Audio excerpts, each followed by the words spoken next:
It's on there.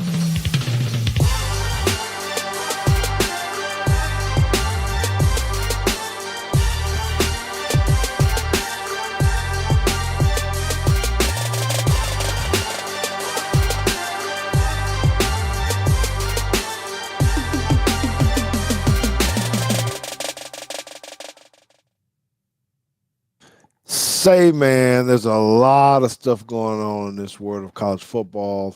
University of Alabama, Kadyn Proctor. There's just so much that we could talk about, right? And we got a jam-packed show that we need to get to today. Um, I need to go ahead and give you a reminder, though. Make sure. What's up, Kelly? Glad you're here. Appreciate it. Being first in the chat.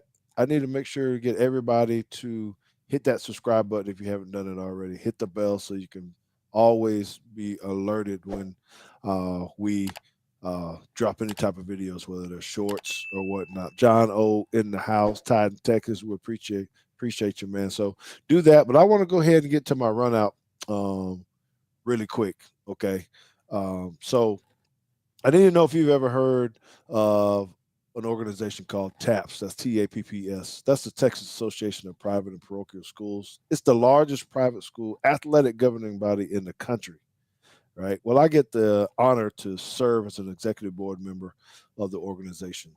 The executive director is our sole employee, so we get to watch him. So why am I telling you this? TAPS is basically like a baby NCAA.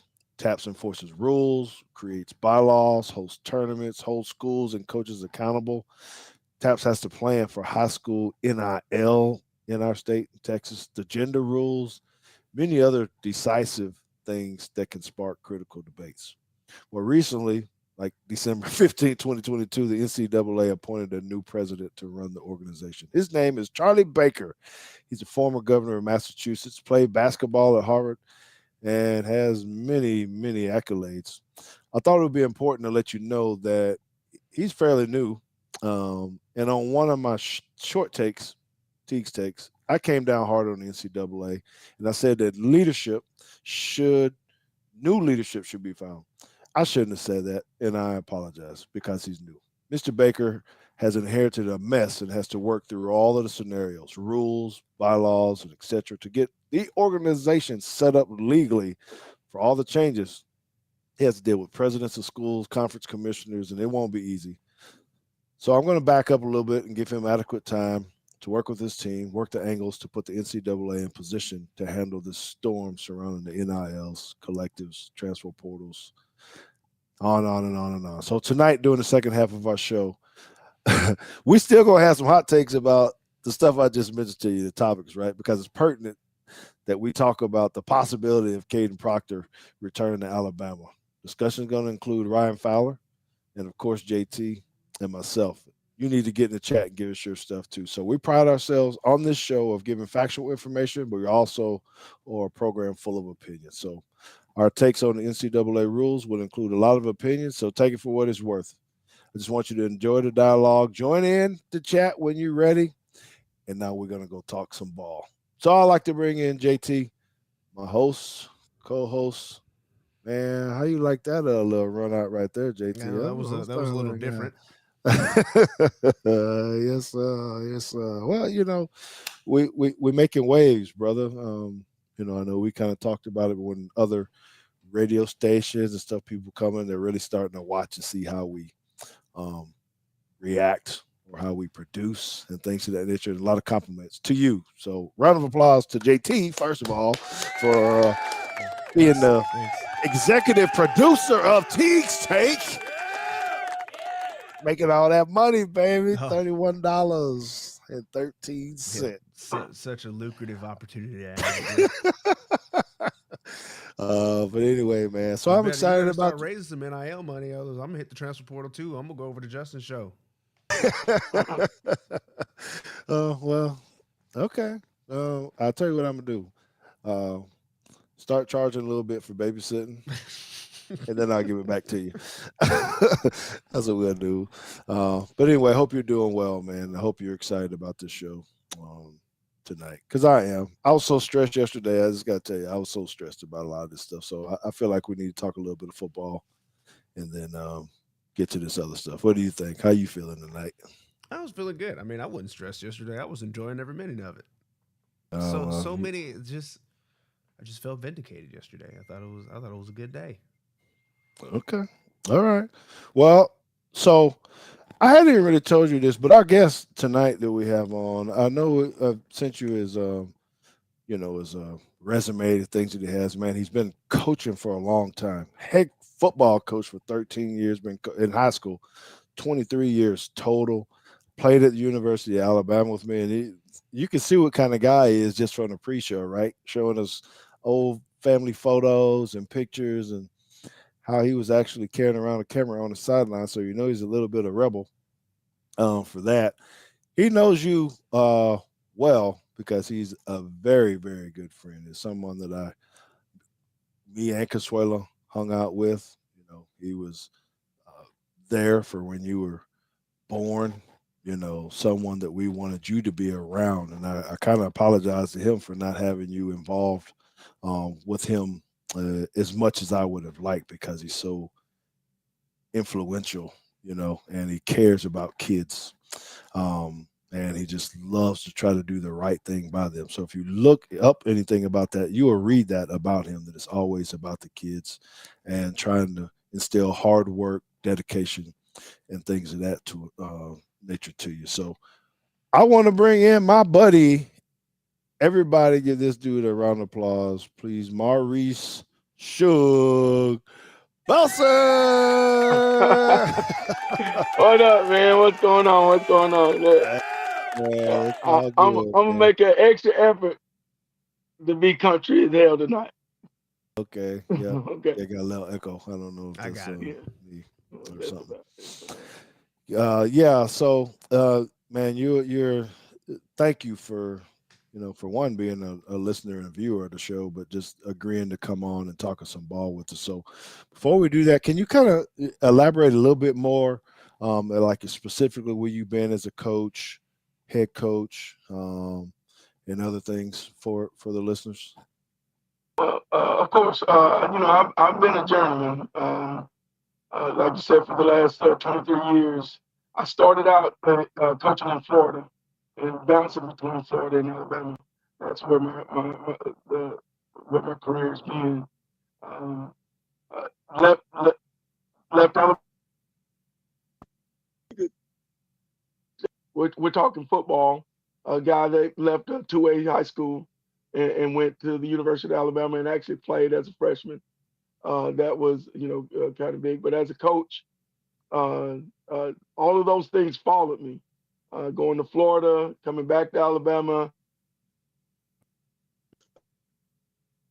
You mentioned earlier wanting to be somebody that does things right, and I'm watching you guys and all of the little comments and things that you guys talk about.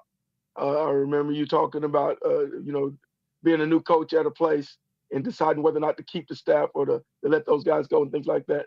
My career's been one of those where I've been willing to be, I feel like I've been God led.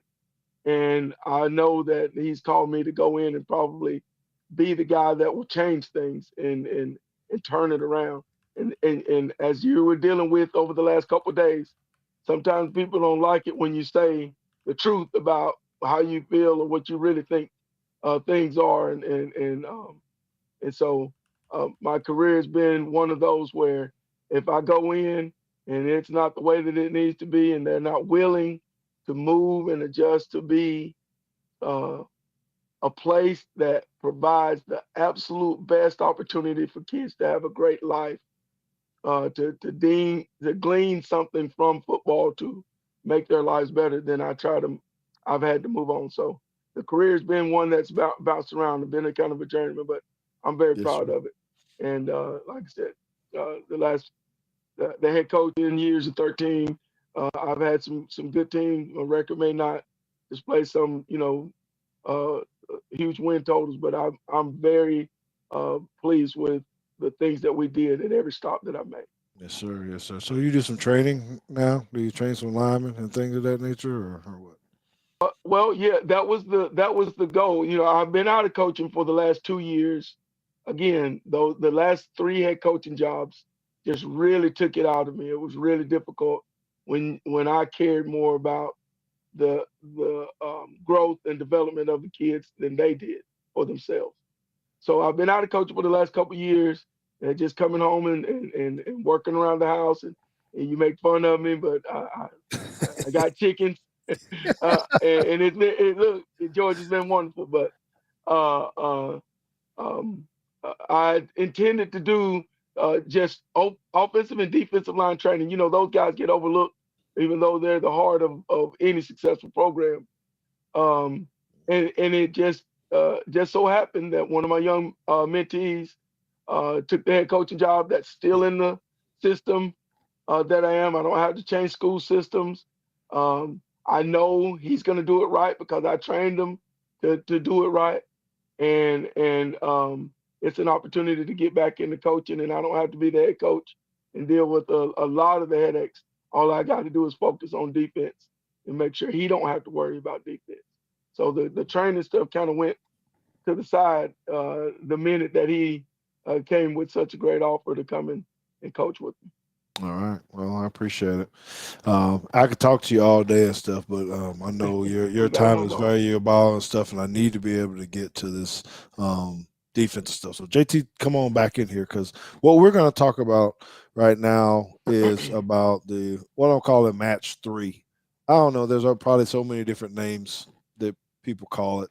It's a zone principle that can kind of turn It's into man with rules. man, so um, Okay. there's probably a good.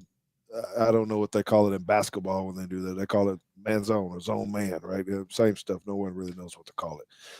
The point is, it's going to be Ag. yeah, there's going to be a staple in Womack's defense. Watch some film on it. It's hard to do. I did play it in the league.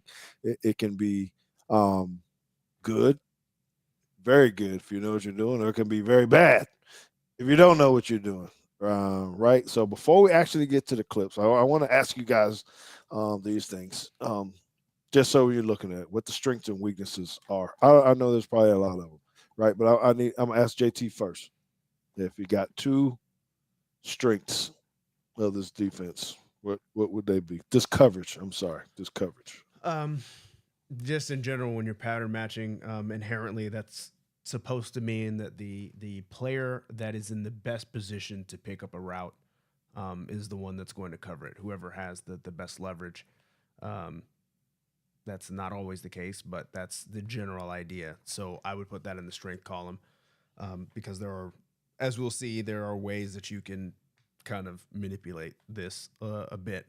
And another strength in this case is for what we're going to show, the variant that we're going to show. When you have four verts out of a 2x2 set, you're actually getting five deep instead of four. So those would be my two strengths. Two weaknesses are the Oh, don't go to weaknesses yet. I want to my hear. bad.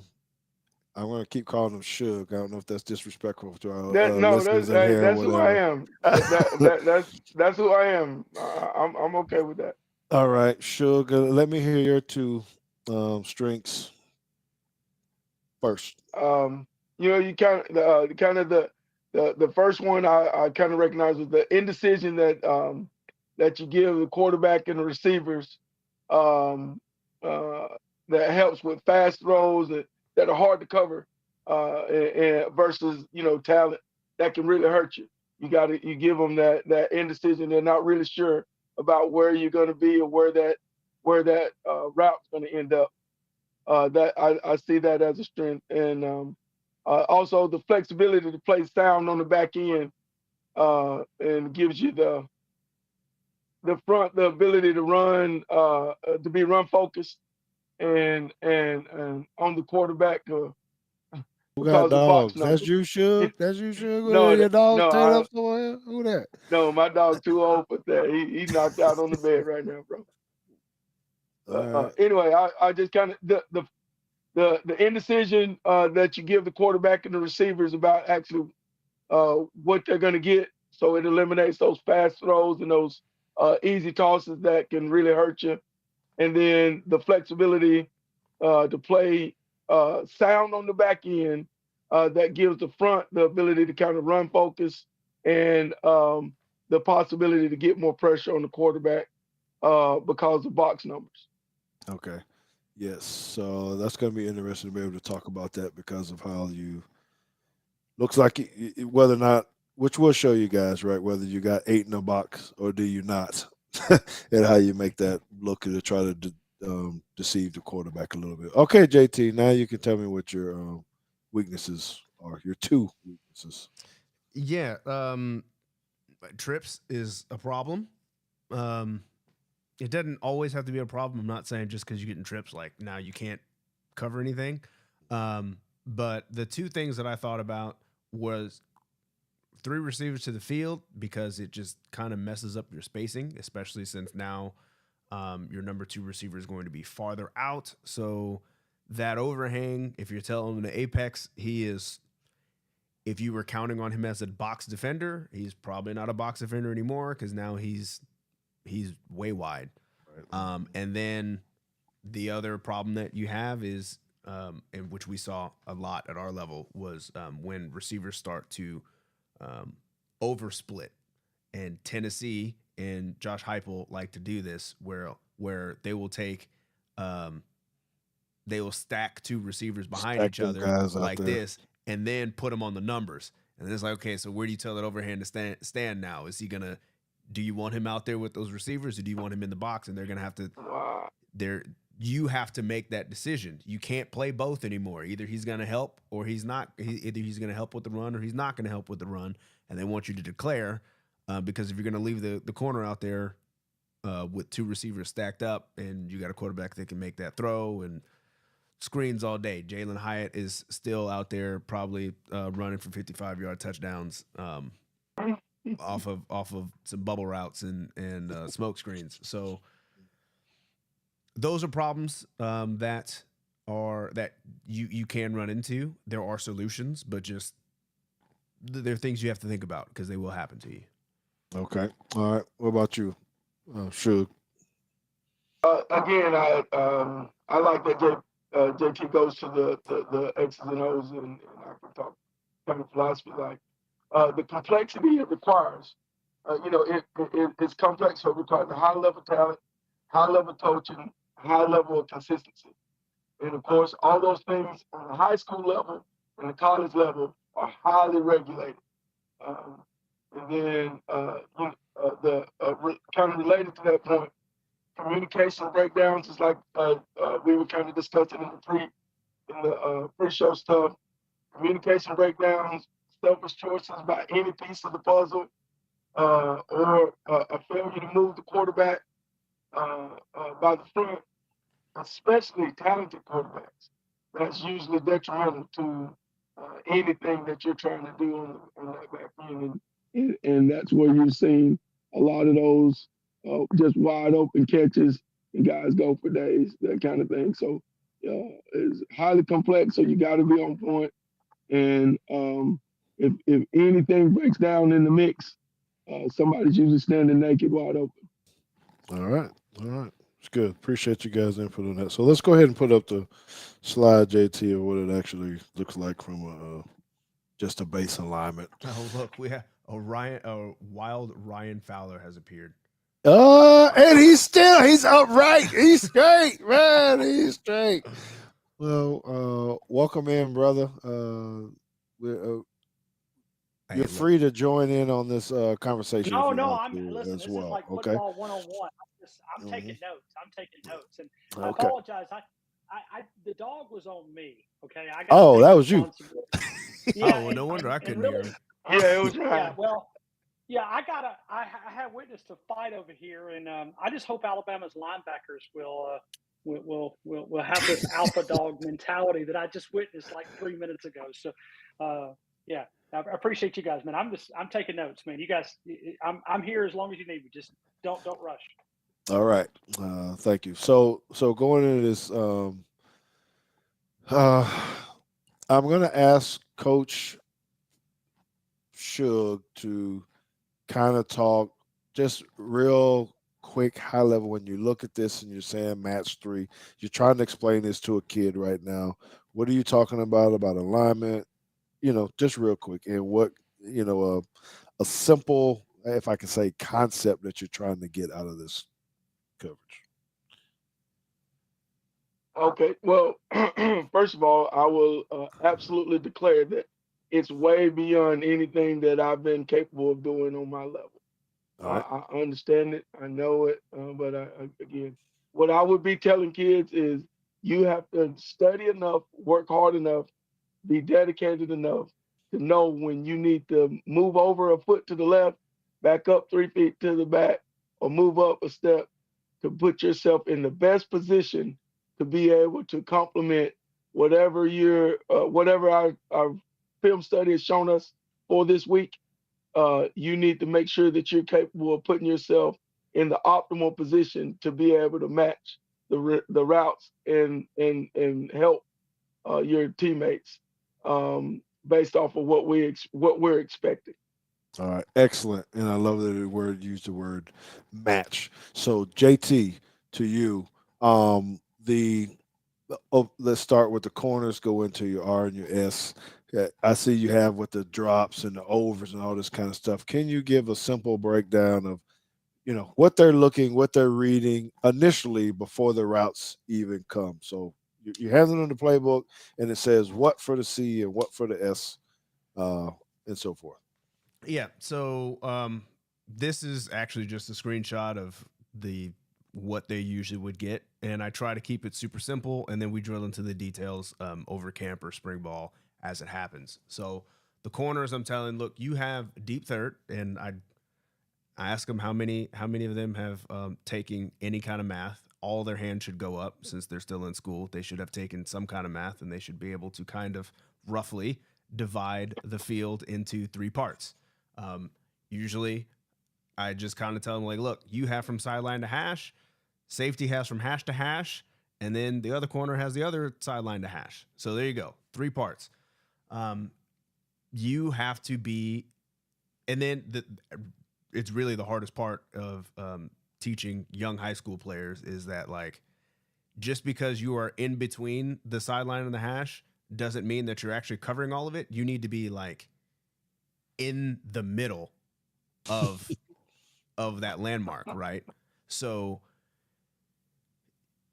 that's why I tell them deep third over 2-1, because if you get two verticals, the easy throw is to the inside receiver. You want to make them throw outside. So I tell them key number 2, you're playing deep third over 2-1.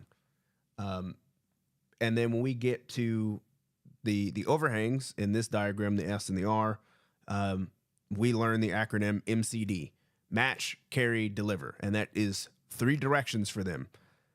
Match means if number 2 goes outside, you need to match him. You got to run with him. You got to go.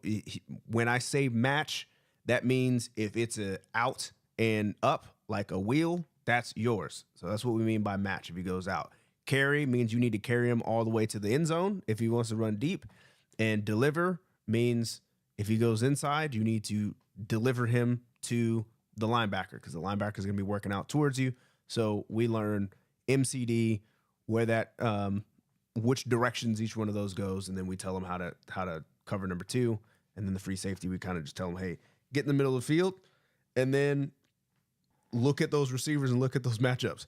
Who do you think you need to help is really what that boils down to. Is like, look, if our R is not really that fast and they put the fast guy over there, go, lean that way, help him. Don't leave your teammate out to dry. But really it's stay in the middle of the field. Okay. So now that's very high level and simple, because this can get complicated. And we didn't even talk about linebackers and what they gotta. And we've got some very good questions coming in too. So don't let me forget to get to those. Okay.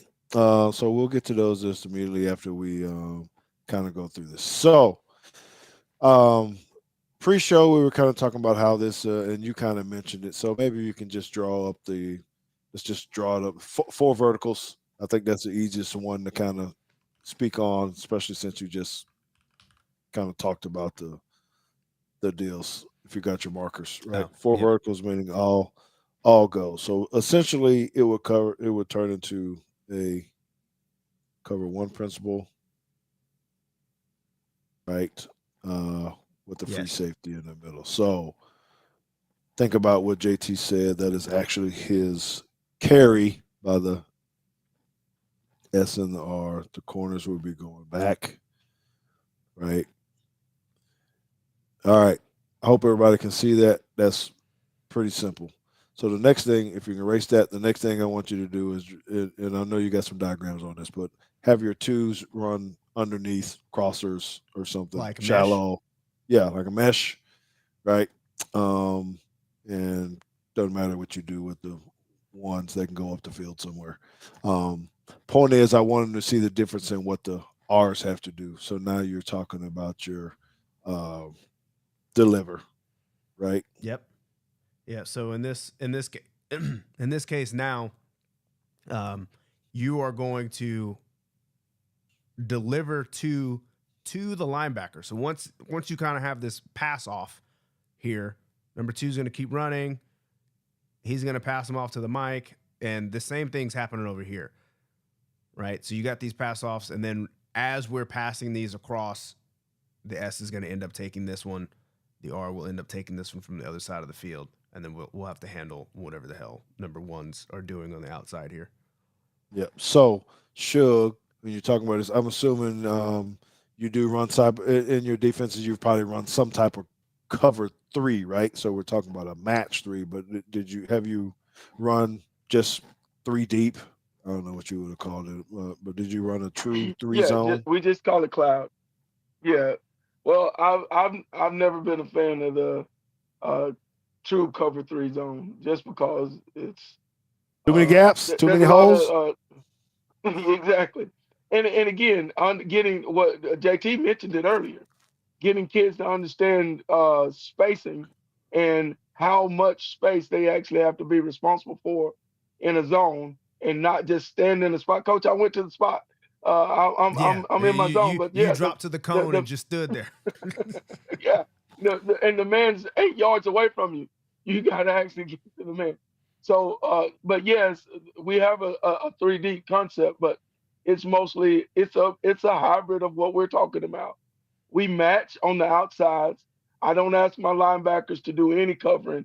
We don't drop. We go pressure, and then we purposefully look for Sams and Rovers that can handle themselves with um, with those number twos, and we go try to make the quarterback do something he doesn't want to do before he has time to get us beat. So in that case, yes, those uh, the corners are running, staying with those verticals. The free safety has to make a decision, like JT said. He has to make a decision who he's going to help, who's the most dangerous guy, who the guy that they like to throw it to, that kind of thing. He should.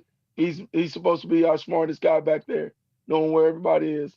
Mike and Will uh, um, puts us in a position of going 6-on-5, and unless the running back scats, we should put pressure on the quarterback. And Sam and Rover has to.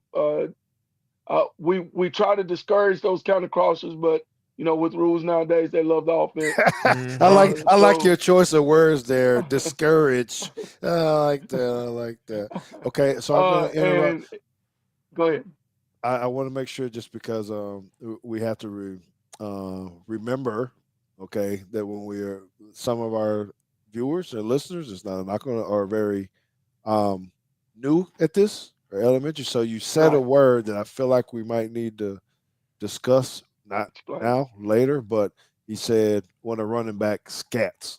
So someone might be thinking, what the hell does that mean? Okay, so we probably need to make sure we clarify that Yeah. at some point in time. Um, Okay, go ahead and finish your thought. I'm sorry for interrupting. I just okay. Okay, no. I got you. So again, um, we're talking about Alabama. The basis of our conversation is about what Alabama will do. On the high school level, we're a little bit different. Of course, they're a caliber of player that Coach Womack's going to have. is a whole lot different. But at the same time, again, we're hoping to be able to run with those number ones, discourage those number twos, and get to the quarterback with Mike and Will before he's able to find one of those crossers escaping and getting open. Okay. Excellent. Great points, fellas. Okay. So, JT, if you can, why don't you pick one of your questions now that you think we might need to get to? Okay. So the first one is from Steve McDaniel. George, from your expert knowledge, what do you believe will be the largest issues for all those freshman cornerbacks in the Kane Womack 4-2-5 defense? It is definitely going to be great question, Stephen. Thank you for asking. This is going to be when you're outside and you're playing, in particularly in this defense, you got to know when you got to go all the way up. And we had this in a pre-show a little bit, right, JT? When those number ones run digs. So in this coverage. So you got to have the wits and the wherewithal, like JT says, right? We're going deep third. That's the simple piece, but you also got to play on the fly that if that guy goes in, now we're going to ask you to cover this guy, but you might get something else out here as well. So there's also a communication piece and a trust piece with what will be Huskies and what was the other term? Sting. The Huskies and the Stings, where you got to know who's going to run up with that other guy, or is he going to run up, or is he not, or is you going to pass this off into the other piece? So there is a lot of complexity to this. You've heard both of the guys saying that. Natural skills, being able to cover, right? The young guys, the film we've seen them covering very well. But when now you got to read on the fly, and do I let this guy go? One split second at this level could end up being a touchdown if you're wrong or you hesitate, right? So I think that's going to be difficult for younger guys to do in coverages like this, right? Okay. Hopefully I answered that. I'll touch on. Let me extend your point, George. Yep. The transition and being a high school guy. We're talking about young corners. In high school, he was so good, he could do that without thinking, without having to worry about much. He could make up ground and still cover that guy and not get beat. And now he's playing against SEC caliber guys that in a hiccup, they can get away from him real fast and it can look real bad real fast. And like you said, they have to figure that out in a hurry, how to do it the right way. And I'll add this because we talked about communication, but I think communication is one of the things that the younger the player is, the less likely they are to do it. And one of my favorite quotes is communication is the worst form of communication is thinking that it actually happened. So just because you're saying words doesn't mean that you've actually communicated. So what I drew up here was just a simple smash concept. And I know, because I've heard you say it many times during practice, right? And I'm thinking of two types of players. There's the one type of player that's like, look, I got deep third, so I'm getting back. That's great. And then the other part of that is you got the Antonio Langhams. It's just like, look, I'm just going to sit on the route. And then they throw it over your head because you went back here. So that kind of sucks. But you also have to be telling this guy right here, out, right? And I don't know how many times you were yelling at our corners to tell him to get out here to cover this hitch, because naturally what he's going to want to do, what his rules tell him to do, is he's supposed to run with this corner route. And now both of you guys are sinking on this corner route and you leave the hitch wide open, which at least that's the one throw. Like if you're just going to give up a throw, that's the one throw you want to give up. But this is D1 high level football now. That guy catching a 5-yard hitch with 10 yards of space could be lethal. Very dangerous. Right? You know, in high school, it's like, yeah, just go tackle him. We're good. But Xavier Worthy catches that. He's got 4.2 speed. He's leaving you. That's right. That's right. And so I want to make this one point where maybe you can find another question. But if you can draw a goal by number one and then, you know, some kind more like a corner by number two, right? So when if for any of y'all that have kind of heard me talk about a game where I felt I was most disrespected and I couldn't get it right, this was one of the plays that we kept getting. And we were playing this match 3 principle. So if you remember what JT was talking about before, the corner's already gone, and here I am as the safety, and I got to cover this number 2 guy. So first of all, the other, I'm sorry, it was a bandit, or not the bandit, the husky, right? So now I'm thinking if that guy goes vertical, I got to take him. But if he runs this corner route, I have that as well. But if he now runs a deep dig, right, JT, he goes inside, I got that one too. So you name whatever slot receiver you want that's wiggling and jiggling, and you're not totally right with all these routes because he could stop. He could just run a curl. He could do any kind of stuff. Think of Tyreek Hill in the pros. My favorite route. And I'll just draw it up because my favorite route as a number 2 receiver used to run it at Drake all the time. My favorite route as a outside receiver was a comeback. Yep. But my favorite route was a post. We call it a post out, which you think looks like this. But that's not the way we ran it. We would run in the post. And if I didn't think I could beat you to the post, I was supposed to stop and retrace my steps and come back this way. And it was open all the time because this dude is hauling ass trying to get on top of you, and you just stop and retrace your steps and come back this way. Yeah. So I might want to make sure I point this out because I know we're talking a lot about this stuff, but it is super hard on these guys. So when we're talking about I know we're talking about corners, but these safeties got to be dogs too, because the next piece, I'll get off on the coverage, and I'm going to ask the next piece. But is there another question first, JT? Because I want to get. Yeah, we're going to hold on to Kelly's question because that's going to be for later on in the show. But Caleb Simmons asks, he says, in our 4-2-5 blue coverage, if I'm the OLB and the back is to my side, I carry 2 until the back threatens the flat. At that point, I pass off number 2 to the safety. Is that close to what y'all do?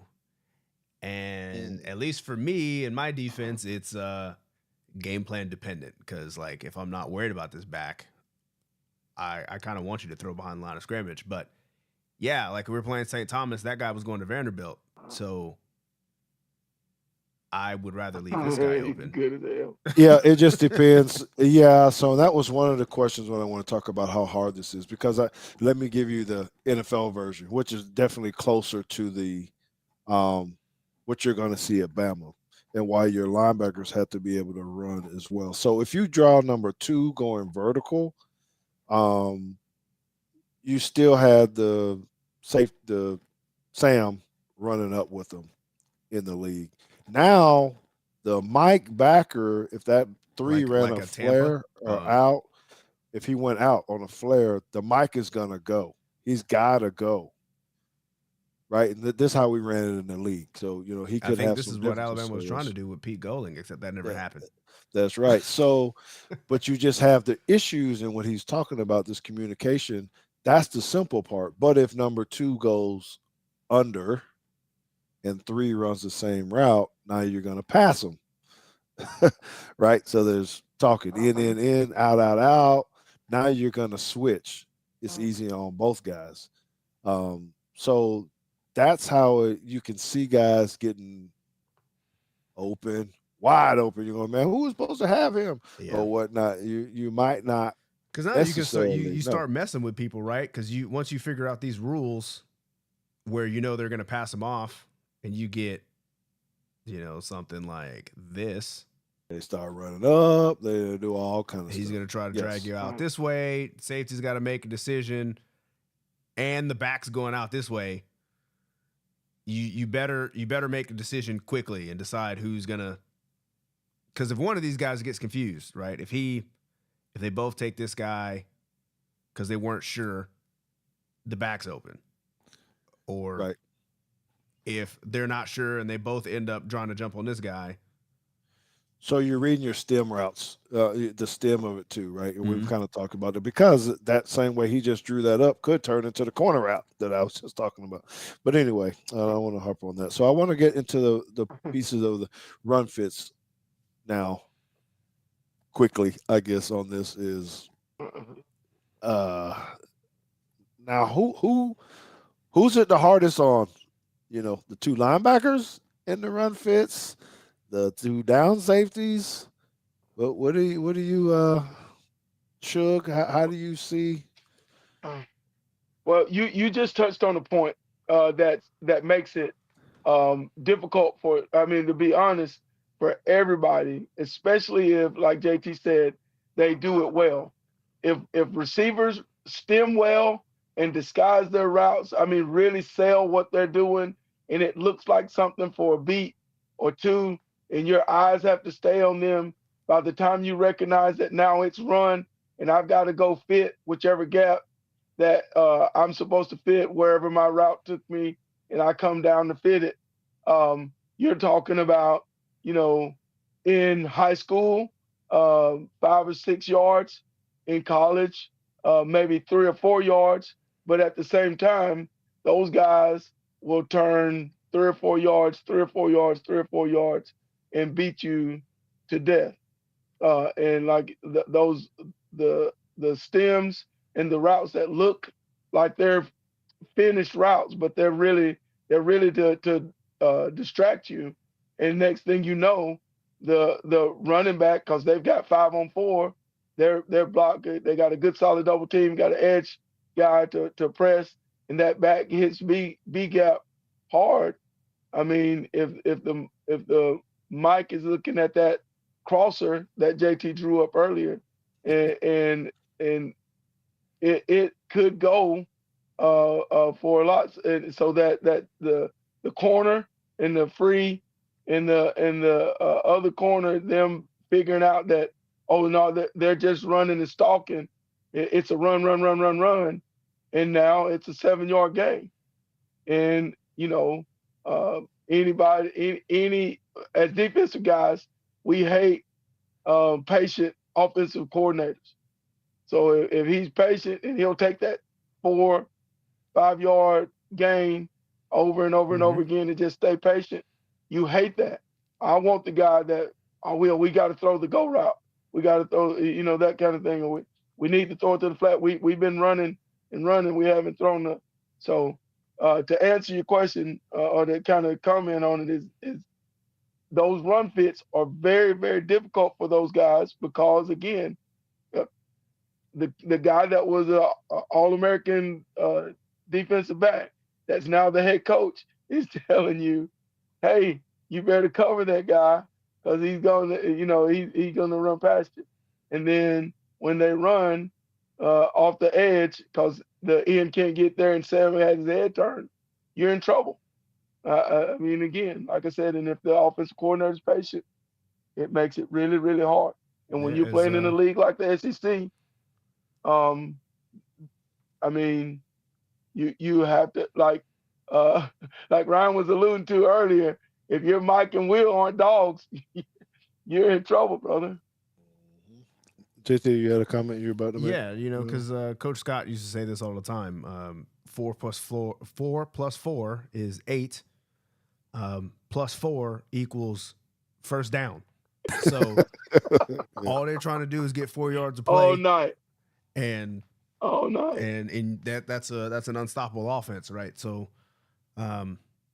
yeah. But to answer the original question, I think it's the free safety. Well, I don't know. I think it's the free safety because of how much conflict these guys are in. Especially when you start getting these zone read teams where like this guy's just gonna bubble, trying to drag him out, and then in this case, bubble this way, read option, whatever, inside zone. And they're hitting right here off the tackle, and you telling them, hey, you got to go get the bubble because this guy's taking off or whatever. So I guess maybe I'll change my answer. The overhangs are going to be in conflict all the time, and they've got to figure that out. And then I think from there, it's the free safety who to me in this. If you're going to have a single high safety, that dude better be the best athlete on the field. Because he's got to make everybody right. So if this guy leaves and goes with the bubble and the ball ends up bouncing out here, he's got to come down here and get it. And if you don't have a guy who's going to come from off the table to go make a stop and less than 4 yards, you're gonna have some real problems. It'll be a long day. And what we haven't shown and we're not going to show is basically what he said too, that if maybe that's part two, Shug, that you're talking about, is if you do any kind of line stunts up front, if the P goes inside and the bounce, and then you got this bubble, and where does the wheel go? Versus if the end and the rush don't set the edge, you're dead. So it's very, very complex. It's bad. So I guess what I want everyone to take from this is a hard-ass defense to try to play. It can be very, very effective if you practice on it enough. You can disguise it enough or not be so predictable with it, because it can be really effective. But if you're not in tune, man, it could get ugly, bad, or you could have a big play show up, and you might not know whose fault it is just by us watching on TV or at the game. That's facts, Caleb. Caleb says 100% patient offensive coordinators are tough to defend. Just a good thing there's not that many of them. And he's so right. No doubt. Yeah. No doubt. Okay. Were you about to say something, Shug, before we No, I was just saying to your point about Kane came into a situation where fortunately for him, I mentioned those 3 points, high level coaching, high level talent players, and high level of consistency. He's coming to a situation where fortunately he gets to borrow a little consistency. He has the talented players, but the consistency comes because the guys already know the match system. You're not having to teach it, so he may be able to take advantage of that. The high level talent, of course, Alabama every year is going to get some of the best players in the country, and they're going to be smart, hard work. And then the high level coaching, they're always going to get the best coaches in the country there. So they have the tools to be able to put it together. And like I said, one of the biggest factors, and I know you'll move on, is the borrowed consistency. Is meaning, it's only happened at a few places over the last 20 years, and Nick Saban has been involved with most of them.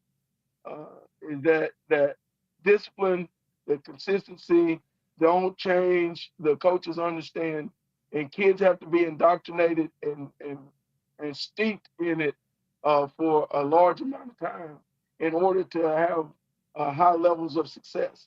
Like I said, I'll be over the last 4 or 5 years when Alabama has lost games and struggled, it was because we weren't able to really get enough pressure fast enough up front. We struggle with third down, and we all know how third down. We struggle with third down, not able to get that pressure, and it put that the back end in a bind, and those plays really hurt. And like you're talking about that consistency and being able to put this complicated system into effect. All right, man. Hey, big round of applause for Maurice, Shug, Elsa for giving us the insight on a lot of this stuff. We're wishing you well. You're more than welcome to hang out with us when we talk talk with Ryan Fowler in a moment, but I want to say thank you, man. I hope that we can catch up some point in time when we get back down there. I need to track you Absolutely. down and come check out the baby chickens and get some of them good eggs you got or whatever you got down there. Yeah, no babies, just egg layers around here. I like to hang around just to I might have some insight into some of the stuff y'all talk. Maybe you won't say so much bad stuff if other people are around. No, no, no. Well, I do appreciate it. So hang out with us. Okay, I got you. Um, and so JT, just and I hope Ryan is still there behind the scenes for a second, and we're He's going to transition into the talking portion of this, and I really want to hit on the NCAA, the Proctor, and all this kind of stuff. And I know that was very okay. as simple as we wanted to make it. I think it was maybe a little bit complicated, so you might need a quick 1 minute break here. And typically, when I like to do it, I like to go get some water. I like to jump into something. I need to cool off. I need to relax for a minute. And one way that you can relax is if you had your own pool, but something better than a pool. What if I told you could have your own beach at your house? Maurice said that he was down there living in Florida and all this kind of stuff, and he probably went out there, took his little large self down there, tried to tan, because he light skinned and all this kind of stuff. What if you could just do it in your back yard? Well, we're going to show you exactly how you can do it. So take a listen to Beaches LLC.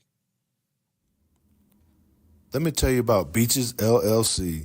Yes, Beaches LLC is your source in the state of Alabama and the Florida Panhandle for exquisite quartz sand beach pools by Biodesign USA. A Biodesign beach sculpted pool is crafted with beach entries, customized seating areas, and swimming zones, and they all can be personalized to your swimming needs. The Biodesign swimming pool is meant to immerse you in your surrounding environment. The illusion of a truly beautiful beach can be created and extended onto the patio area, creating one seamless shore environment.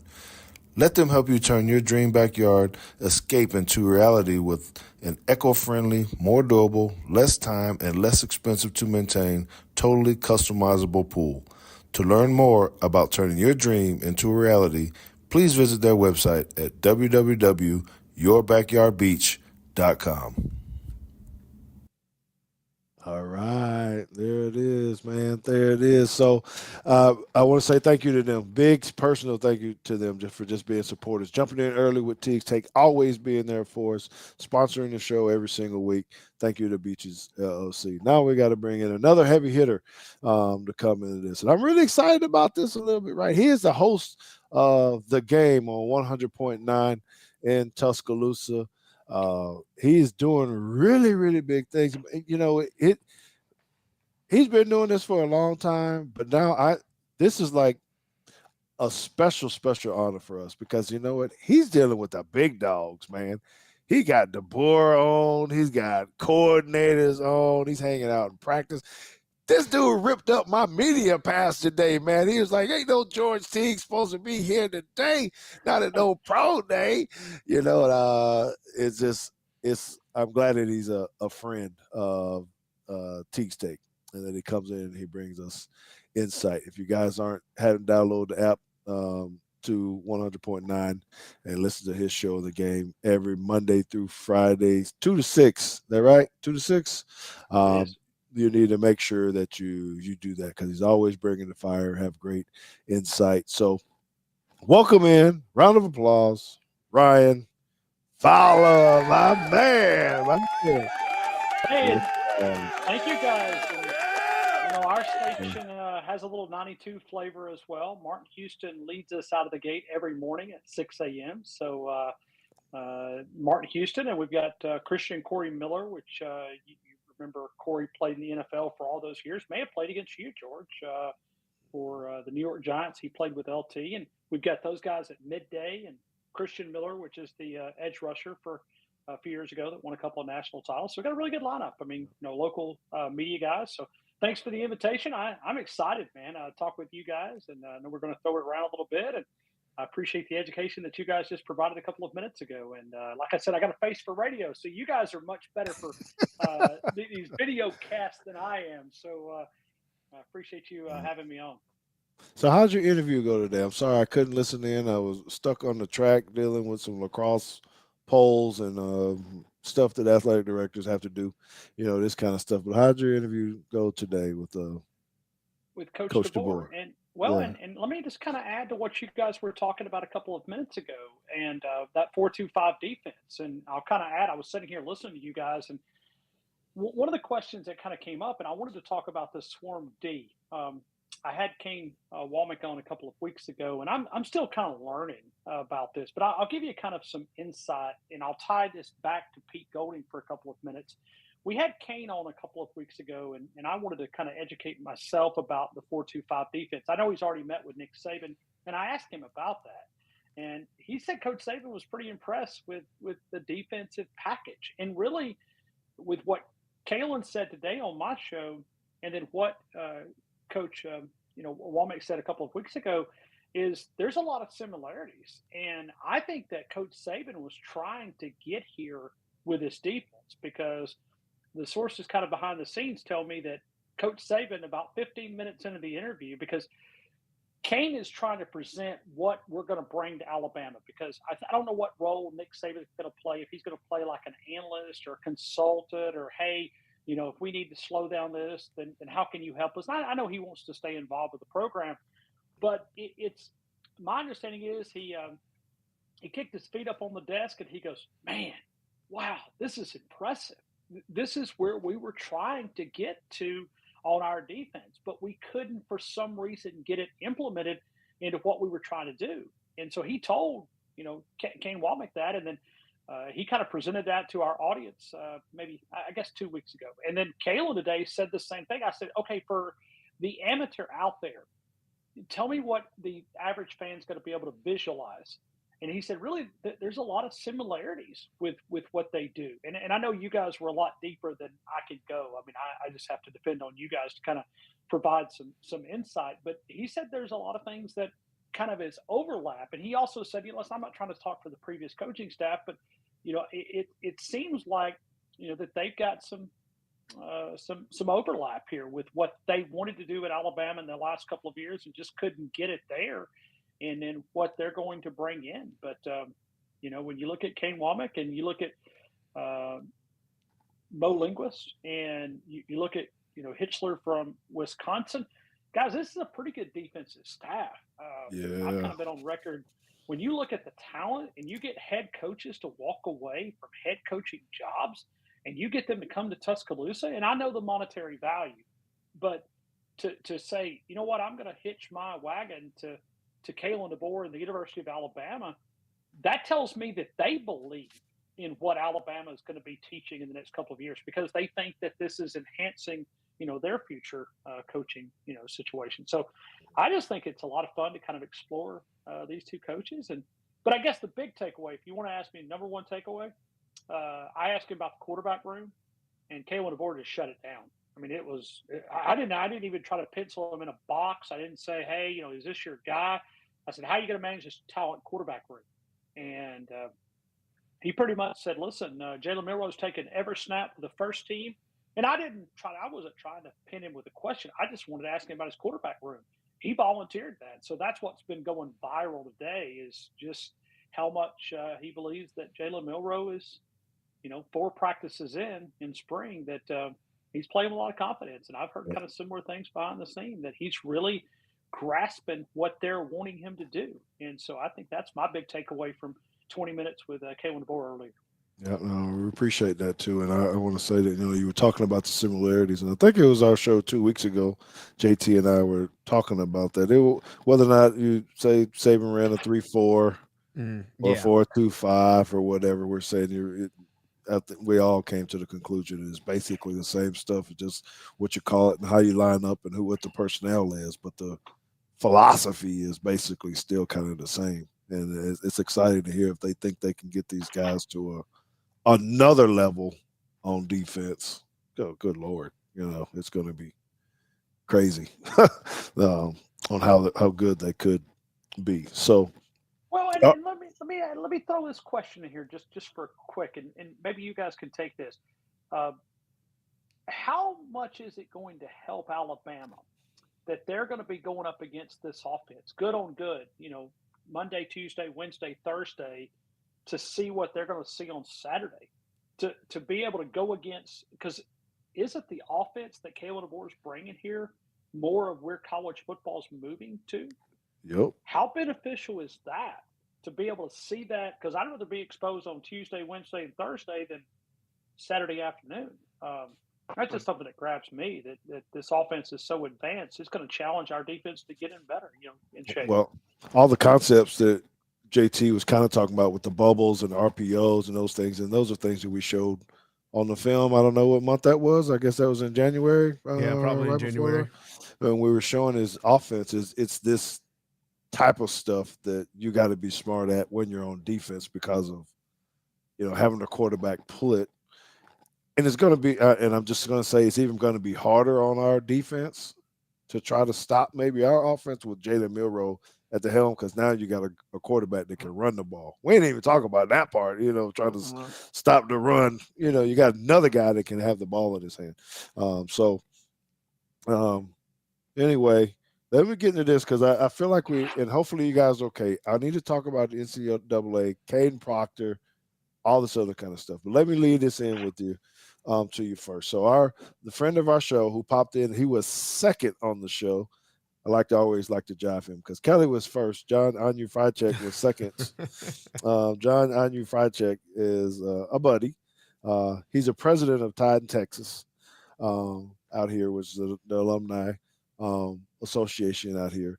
Does a lot to help raise money. They got 8 scholarships that they raise money for out here. And one of the things, JT got to go last year. I'm going to go this year. But they're going to get a crawfish boil this Saturday. If you are in town and you want to come help support some scholarships, you want to eat really good food, you need to come on out to the Blackfire Pub in McKinney, the one in McKinney. It's 1 to 5. You can go online, Tide in Texas, go in there. Tickets are like $45, but you get to eat as much as you want. It's $45 now because you're late. It's $30 if you're in it before, right? There's going to be some raffles, some giveaways, but there's going to be some polos, premier clothing from the Shirt Shop. Everybody knows about Shirt Shop, or if you don't, you need to know about it. It's the exclusive vendor for the Tide in Texas polos. JT, I was told that if you're halfway nice, I'm always at least halfway nice, and you're gonna be there, that John on your fried check might throw you a polo towards you. But I told him, if I'm the one doing the reading here and promoting the stuff in here, then it's gonna have to be a 2X, and it's gonna have to come to me. So anyway, John also is like JT, very data oriented, right? So when we started talking about Kadyn Proctor and coming, I was asking like, man, how many scholarships we got? What do we have to do? And what does this mean? And what are the rules and all this kind of stuff? I want to give you the information that he gave me. And then this is my lead into the conversation about it. So 84 scholarships were taken with a Proctor ad. So 83 right now. So we actually had a couple available. If Proctor comes back, it would be 84. Okay.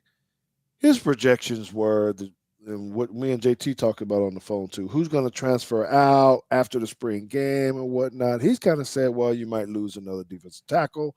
I did not know that we had 11 defensive tackles on scholarship. That seems like an abundance amount of that sounds like the time that the Bears had like 16 tight ends on the roster. Yes, so we do have 11 scholarship defensive tackles, inside guys. He sent me the list of the names of those guys. You got a lot of backers too, and you only had very few cornerbacks. So he's kind of anticipating that we're probably going to have to free up some spots or use some extra stuff with the potential transfer outs after spring to try to get some of the corners. So he's basically saying, with the other rumor, does Caleb Downs come now or later or whatever? We actually have a scholarship position available for him if he actually wanted to to come back. So 4 quarterbacks, 5 running backs. I don't even go into wide receivers. I didn't know we had 6 tight ends on scholarship. That also seems like too many. But the defensive tackles 1, 2, 3, 4, 5, 6, 7, 8, 9, 10, 11. 11 defensive tackles, inside backers 1, 2, 3, 4, 5, 6, 7 inside linebackers on scholarship. And this is the part: cornerbacks 5. That's I not think enough. about just think about the young ones they got. I know. So there's going to have to be a need there or someone that can play that. The safeties, we got 1, 2, 3, 4, 5, 6, 7 safeties, right? So that's kind of a quick deal. Okay, so all this starts breaking. You know, I know Ryan's hearing a lot, being on the ground and all this kind of stuff. I'm just kind of curious to first, I want to talk about the move, Ryan. I want to say, are people really excited about this? What have you kind of heard just from the pulse of it? Is it kind of like how I was feeling, where I was kind of like, I'll give my full take on that a little bit. You kind of like, was everybody kind of like, man, how did this really happen? Or is it just like, man, we great. He's coming back. Let's do it. What do you think, Ryan? All right, I'm going to take Coach Stallings. I'm going to use a Coach Stallings verbiage. Okay. Hey, brother. Okay. You Okay. can. Here we go. Here we go. If the NCAA is for it, I'm against it. I mean, if he said that one time on my show, he said it 1,000. He would always say, if they're for it, I'm against it. So I'm going to stand with Coach Stallings arm in arm right here. If they're for it, I'm against it. I don't want to blame Kadyn Proctor, because I remember when I was a young man, I didn't have my mind made up. And I think these individuals, I know we put D1 athletes at a high level, and we expect a lot from them. But let me say this: they're getting pulled in a lot of different directions. Okay, we've got tampering going on. If you look back at Kadyn Proctor going to Iowa, I think they've already had to self-report some of that tampering, They did. some of that violations. So you have to understand, if somebody had walked up to me at 18 years old and said, "Listen, I'm going to fill your checking account with this. You got to come back home." Okay, then especially at that transition period, because you think about where he was at. Coach Saban had just retired. The world was melting down. Alabama was falling apart. I've heard it all. I mean, it's falling apart. And I'm like, guys, it's not that bad. So what I heard is very simple, and I don't want to add too much to it, but it's simply Kadyn Proctor came into the Alabama system.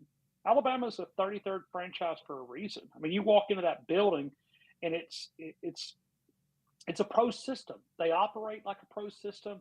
You come here, the nutrition staff. I mean, I think they spent $5.8 million feeding athletes last year. I mean, let that kind. I mean, the food, the quality, the facilities. Hey, don't get me and Suge talking about them old hard Oh, ass steaks we heck used to eat no. back at Hey, I remember Brian that Hall, weight whatever. room that y'all had. I mean, that Yeah. weight room over there in the corner. I mean, it was like the green carpet. Y'all remember that nasty green carpet Yeah. in the corner of the Malmore football complex? I mean, so you walk in now, and it's just, it's like the Taj Mahal. I mean, it's just simply amazing. So think about him coming out of Alabama and going to the cornfields of Iowa, and he's like, hold on a minute. I thought that everybody was like Alabama. Hold on a minute. Where's the, where's the lobster? Where's the steak?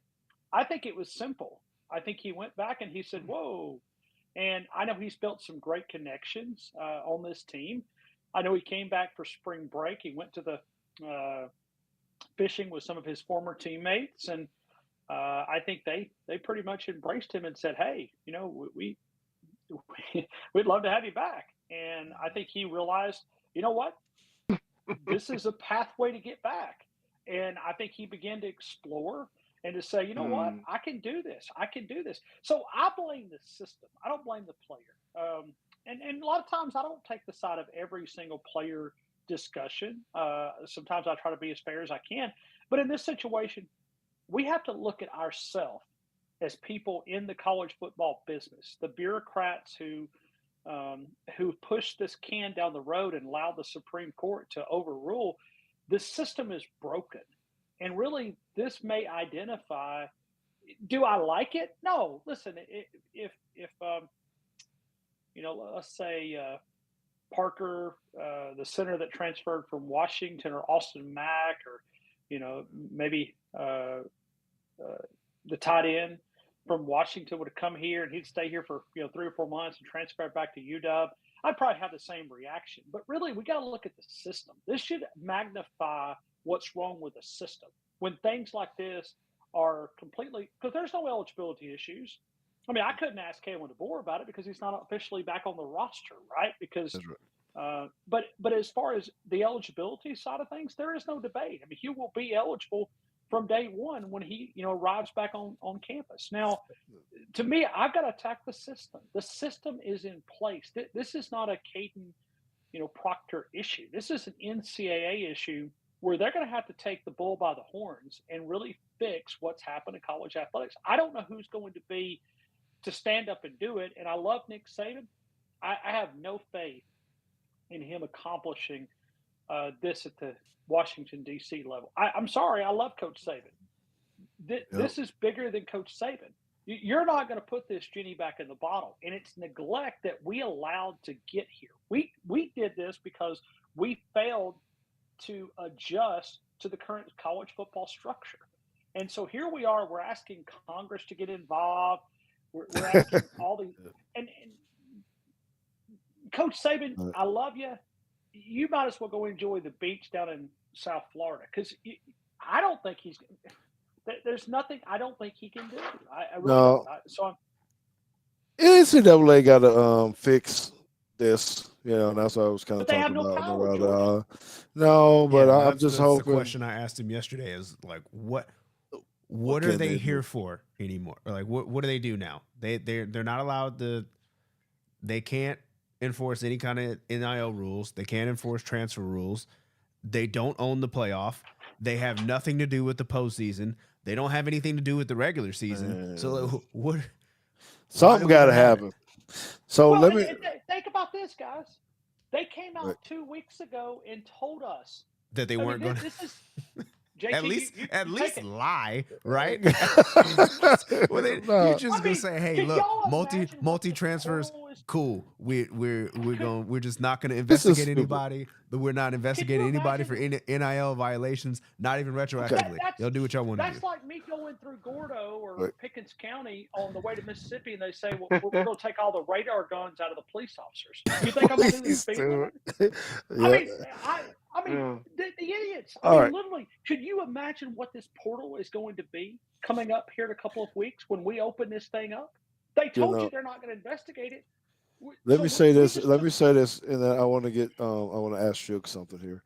And I know I said I was going to ask you guys this, but I need to say that, I've been getting a lot of talk because I've been saying the same talking points from the sense as you, Fowler, that I think this is a broken system and not the kids. Some people just talking about the greed of the players and all this kind of stuff. I'm like, no, man, they're in a system that's what it is. The rules are the rules. If you don't want it to happen, change it. Don't blame it on the player. Hate the player. Don't hate the player. I mean, that's the rules. If I can go get 100,000, then go back and get another 200,000, and then not have to pay it back, and now somebody got to do. Hey, man, shoot, that's just what it is. I mean, no, I don't. Do we like it? No, but it's legal, okay. And so I wanted to flip onto the other side of this, the player side, Shook. So I'm asking you, and I didn't prep you on this.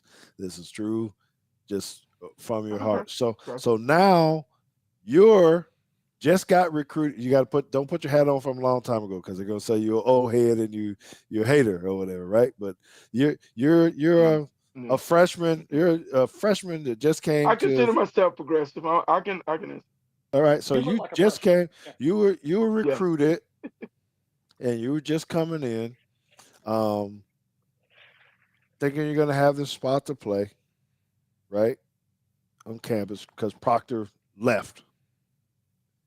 Right now, whatever, you've been elevated, coach is loving on you doing this stuff. If Proctor actually makes it back, we're going to go ahead and say he came back. How are you feeling as a player now? What does this do to the locker room? What is it happening to you that, like, man, this guy left? Everybody's loving on him, all the fans, the coaches, maybe they gave him extra money. I don't know what really happened, but how does it make you feel as a player now that may have to be in competition with him? And so we're kind of having to deal with this on a high school level. Like they've said for many years how it's a trickle-down effect. What happens in the pros, then it happens down in college, and then it comes to high school. But as a player, the reality is, George, I'm you know why? Because I never stopped looking for the next payday anyway, because like you just said, you guys just discussed, the rules are the rules. So even though people are loving on me, I'm still listening to and talking to the next opportunity or the next pay situation. And if he comes back, then I will very uh, kindly move to the next one, and I won't lose eligibility. I'll go get a pay raise, and again, what it has done has completely eroded any sense of loyalty. Again, I'm always for the players. You alluded to the difference in what our meal situation was 30 years ago and what it is now, and it should change. It should grow. But as that now I'm that recruit or that second year guy that has just been elevated to a starter, and things been going good, and me and my teammates or whatever. But the difference is now is in that locker room. While guys will get on the camera and speak to how how they care, and it's about the team and this, that, and other. Unfortunately, guys, as soon as the spotlights go off, the man walks away, they're texting on their phone to see how much money the next person's going to give them or the next place is going to give them. So to answer your question, I'm not mad at all. I just know that I'm going to have to go to my number two if I'm not. And I want to mention this because it's important, and we all need to acknowledge this. What kind of competitor am I? Am I a guy that said I don't give a rip if that dude's coming back or not? He's gonna have to show me that he's gonna beat me out or take my job. But if I'm not a dog like we were talking about a few minutes ago, I'm just going to wherever they're going to pay me because somebody else wants me. Somebody else lost a guy to injury in the spring. Like they've only had 4 practices. Everybody else has only had 3 or 4 practices. There's any number, a handful of kids that have lost their season already in spring practice due to injury or something or another. Okay. All right. And I appreciate that. And what you're saying is basically man up or or make your own business decision and go. So JT, what are your initial thoughts about this from a player's perspective? Hey, this is going on. Are you taking the same kind of approach? Like it is what it is. Um, I don't know because I know how analytical you are too, right? That you're probably thinking about this. Or how calculated would you be when you have to make a decision if you're a player there? Um, or is it just destroy the locker room? I mean, there's so many different ways. How do you think? Because now it could happen to a lot of people. How much of this is onus on the coach to even allow them to come back? Do we care? Does anybody care about whether people leave and then try to come back to the school? So, not in that. You take it wherever you need to take it. I think there's a lot of different angles I could see this from. And I feel like if I'm an incoming freshman, I don't know that this changes much. I think the kind of the route that I'm at is like that's what they recruit for anyway. Like if it's not Kadyn Proctor, it could have been somebody else. Like they could.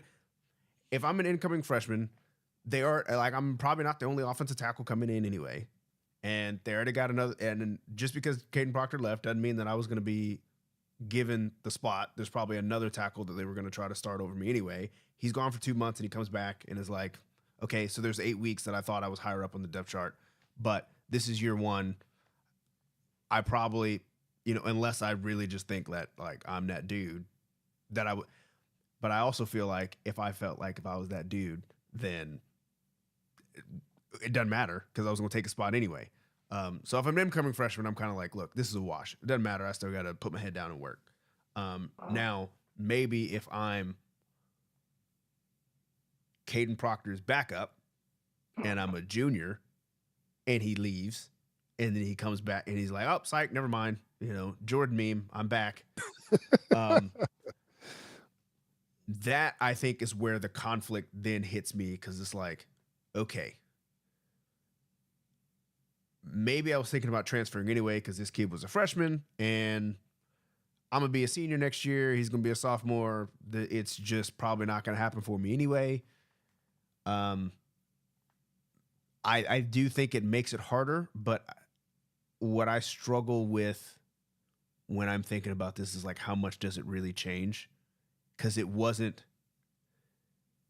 gone for like literally 8 weeks, 10 weeks, maybe. And you haven't even practiced yet. So he like missed some of off season and you could rationalize this to saying like he had long COVID and he wasn't allowed to be in the building and then he came back. It's not that he left, I played a full season and he came back and now they're just going to give him the job. That I think is problematic. That I think is where you have locker room issues. But really at the end of the day, it's like what actually changed? Because you haven't really been in practice yet. So I don't know. I don't know if you already thought you were going to stay. I don't know that this changes anything. If you already thought you were getting ready to leave, I don't know that this actually changes anything. Yeah. So let me give everybody my quick thought, and then I want to get back to Ryan here in just a second. So um, I'm on both. I got two sides of this. One, I'm not mad with Proctor coming back or whatnot. I do feel like um, I'm mad with the system. What Ryan was talking about earlier. I'm mad with the rules. I don't like them. I think they're stupid. There's not enough safeguards. Yeah, Um, like I agree with you. This should not. This shouldn't be allowed, even it though it shouldn't is even be allowed to benefiting be. Alabama. This shouldn't be allowed. Yeah. So I'm mad at that part. Okay. I'm happy as a fan. Man, he's back. Woo, we get a guy back. There's going to be all everything in it. But I'm just mad at the system because this could be anybody. It is stupid. And so I don't like that. This is probably where I may catch you guys. This is where I'm a little upset, and I guess I would like to know what DeBoer's mindset is. So I'm the new head coach, and I'm coming in, whatever reason, right? But you as the player decided I'm not even going to give you a chance, right? He's young, he's 19, 18 or whatever. I don't know what the conversation. Maybe he had one-on-one conversation. Maybe he did. Maybe he didn't. Whatever it was, you made up your mind that I'm getting ready to go, right? So you leave. Now, me as the head coach, somehow I get wind that you want to come back from a player. You've been hanging out. You're doing so. Hey, we might be able to get him back. Now, the coach has to make this decision on whether or not he's going to accept this kid back. I'm asking you about players, but now I'm trying to figure out what do I feel as a coach that just came in. I'm trying to build something. And how many guys did we lose? 26, 28? I don't know how many transfers bolted real fast. How many of them do I actually want to get back after they left? You know, and how do you put value on this? How are you talking to the donors or the burn and NIL collectors or whatever could happen to say, man, we really need to get this guy back and it's going to be good. I can handle the locker room. I can manage this because the coach has to be a part of it too, to make sure that the players don't get out of line because they're bitter, like you just said, because that junior, you got to go have this conversation with this guy like, because he's walking into your office going, "Hey, he got a pay raise, or something." So free agency is killing it, right? So, um, Ryan, I guess what do you think about from the standpoint of the coach? How do you feel Am I way off base with that, or is it just? Well, and I can add to it a little bit, just a little bit. And we talked today with J.C. Latham, and he said, the green, sometimes the pasture, the green grass doesn't always taste the best. Okay. But I will say this, I watched teammates last night, and really one of the guys that he'll be competing with for one of those spots was a welcome. Now, you can say everything on social networks, right? I mean, you can say, I'm happy and welcome you back and all those things. So I get that. I'm understanding that. But it's – and I think when you come to Alabama, you better not be afraid of competition because you're going to get waxed out pretty quick. I mean, so – and I always use that all the time. And also, I want to say, Stephen McDaniel put up something on y'all's chat box. I don't want to take y'all's job here, but he reminds us of something. Elijah Pritchett, the guy that he's battling for at that left tackle spot, was also in that portal too. So there was a lot of chaos, here in Tuscaloosa. And, it's – and there's going to be a lot more – I'm not saying entries, but you'd be crazy not to think that we're going to lose some guys. That's probably, and who knows, it may be in that quarterback room because if Jalen has really taken some steps in this spring that we hear behind the scenes, some of these younger guys are going to go, can I wait one more year? Because you look at the Kalen DeBoer system and you say, can he get Jalen 1 year and get him out of here, right? Because in reality, I guess he would have 2 years of eligibility if he wanted it. So in your mind, you're going, okay. And so you got to process that. So I just think I think these young men have adjusted and I think they'll be fine. And I'll just add one more thing to Kadyn Proctor here that may be some good information from you guys is I think Kadyn's lost a little bit of weight. And I think that's going to help him. And if anything, that's made a lot of fire under him because, sometimes we get things taken away from us and it's a wake-up call. It's like, hold on, maybe I need to push back and play to that lobster and prime rib and lose a few. Because, I mean, he played overweight last year. But I was told he was down between 20 and 30 pounds. And, that's going to help him. It's going to be good in this system. He's a baby. He's a baby. Yeah. He was a baby. That has nothing. I'm telling you, what he found out was the United States and Mexico, the exchange rate is quite different. When you try to spend money, the money you get paid in hours, the money you get in so, quite different. I just said, wanted to. I'm going back to the United States. That's what he said. But the reality is, they're different nowadays, guys. That's the hardest part. JT and I know high school. I'm an old school guy. That's why I haven't been coaching the last 2 years. Dealing with the different attitude and mindsets of players. The guys that are willing to leave and the guys that are staying but don't really care and ain't mad that the guys are trying to leave. They're going to welcome them back in with open arms. They're going to sing Kumbaya. Now, they're going to still fuss and cuss in the locker room or whatever, but they're going to be happy-go-lucky that he's there. He's going to help us win. We're going to be champions. And I'm going to get a little bit more NIL money instead of, holding guys accountable. That, I mean, again, but they're friends. And he's going to help the program. And you're talking about the weight, Ryan. Again, that difference between the freshman year and the sophomore year, especially as you grow up, and he's had some turmoil now.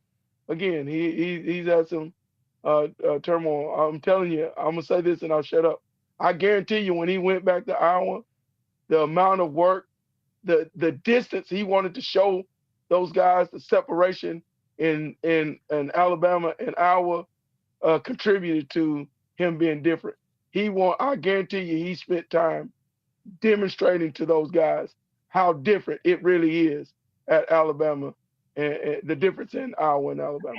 Hey, wait. You know why he lost the weight? Because he was in Tuscaloosa.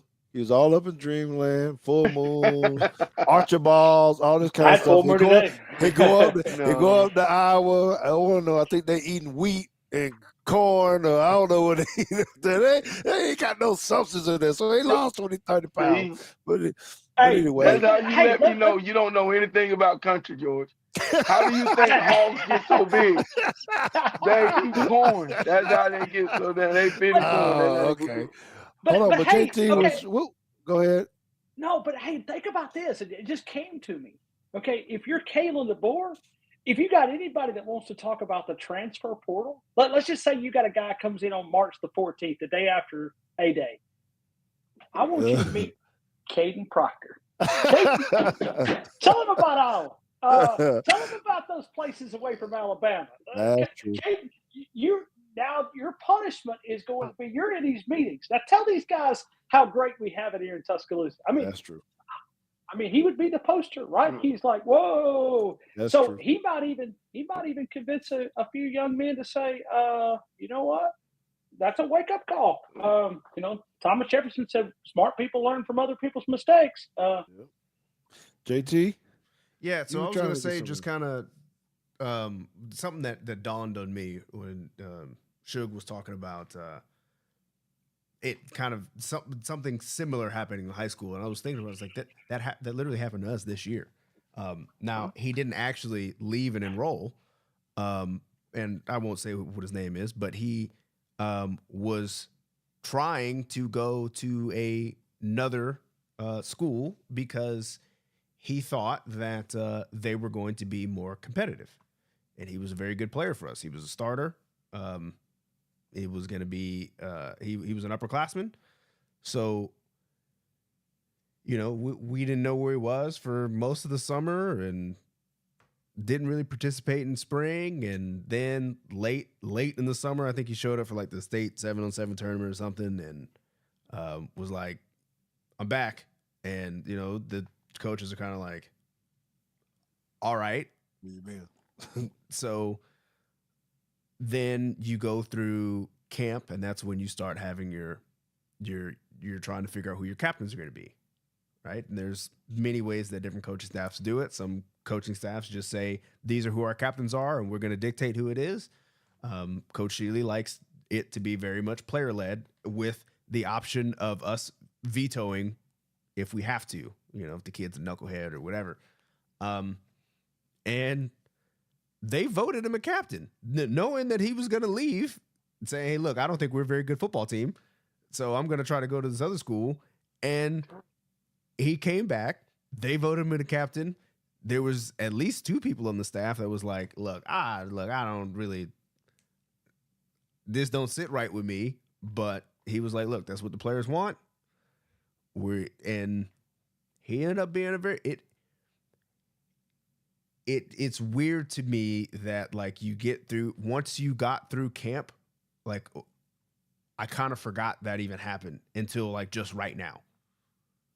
So I know there are scenarios where like it can go off the rails and like you can lose locker room and all that kind of stuff. But in our case, that didn't happen.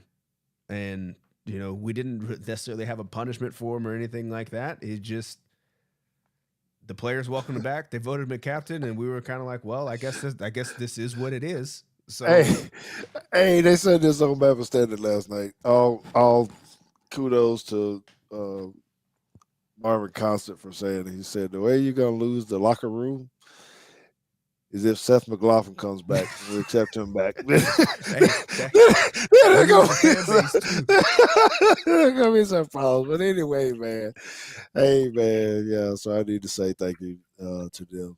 Coach Mook, I see you in the house too, man, doing some big things out there in Tuscaloosa. Thank you to the Bama I Standard saw and him today everybody at Pro that's Day. yeah, man. Yeah. Yes, sir. So I'm hoping to be able to get down there on the media side, at least from the A-Day game. I took your credential. I can slip it back to you. Yeah. Well, I do appreciate it, George, man. one last comment before we move on. You were talking about Coach DeBoer. The way that things are now, I mean, it's no longer hard, solid cement quickly. He is in a transition period too. The last thing he can afford to do is to mess up the notion that he's inflexible with the transfer portal, or he's going to make it difficult. That's a good point. Even if he don't think he wants that guy back. But the reality is, it wasn't like you said, it wasn't enough time for it to be any animosity or anything. He's way too busy for that. And like I said, he's smart. He's won on every level. The last thing he's going to do is alienate the thing that's going to continue to bring him.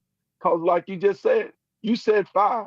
If they don't have, if they want to run match, if they don't have at least 8 that can actually attempt to run it, they're in trouble. Yeah. No, you're right, man. Hey, you guys have been bringing the fire today. You talking about fire, man. This has been a big one. I'm sorry that we went long, but there was so much into this. And I hope everybody enjoyed it. I think we did well, too, because you even kept Kelly in here real long tonight, because he always talks about how long we go. But, this has been fabulous. Being able to talk about the match 3, make sure you guys tune into that stuff and watch it. This is Ryan. You want, so Seth says, or Steven says, Seth can be scout team center Ohio State week when we're trying to simulate them in the national championship game. You don't want that. You want your scout team to give you a better look than what you're going to see. Yeah. So this is Ryan, man. I want to say. Wait, George, please. I read that the Ryan Day said that he was having trouble because of the cadence of the quarterback. You mean to tell me a hand slap sounds different than it does in Tuscaloosa? I don't know what kind of shit that is. It's a hand slap. How you gonna blame it on the damn quarterback? It echoes a little bit different in the horseshoe. Yeah. I guess. I don't know, man. Oh man, y'all crazy. But look, man, I think we're gonna have to get everybody back together again, and maybe we just need to talk and not show any plays and all that kind of stuff, because this is so deep, and we didn't even talk enough about NCAA, what they're trying to do, giving solutions or whatnot, any of that. Right? So I'm going to try to put these guys on the hook that maybe we can get all of us back together again and really kind of dive into this. Ryan. Well, Ryan could just have us on his show. He's got a 4-hour show. Well, ours is only supposed to be an hour. We got to put any day. Yeah. You pick the day. We can make a round table discussion. We got to give Ryan a run sheet, like he used in the radio, the 30-second block or I don't have any of that. I don't. I know. My producer's over there. Break. I'm like, like today, he was trying to give me a break in Kalen DeBoer. I'm like, we'll make up breaks. I'm not worried about breaks. I mean, as long as he was going to keep talking. So yeah, it's that's fun. How you know Ryan making that kind of money, man. When he ain't got to pay the bills, George, when people Winley stop answering his calls, he'll change. He'll get a break then. Oh shoot! So anyway, man, this is awesome. So thank you to all 3 of you for making this a tremendous show. We'll be back in a couple weeks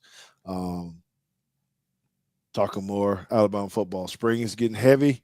We're going to need some more updates. I'll be reaching out to you, Ryan, just for you can keep me up. Shug, it's always good to see you, man. We're going to come visit you at some point in time. And JT, I'm going to just come by the house just because you got some good bourbon over there. You got 2 of my grandkids. I got plenty of it.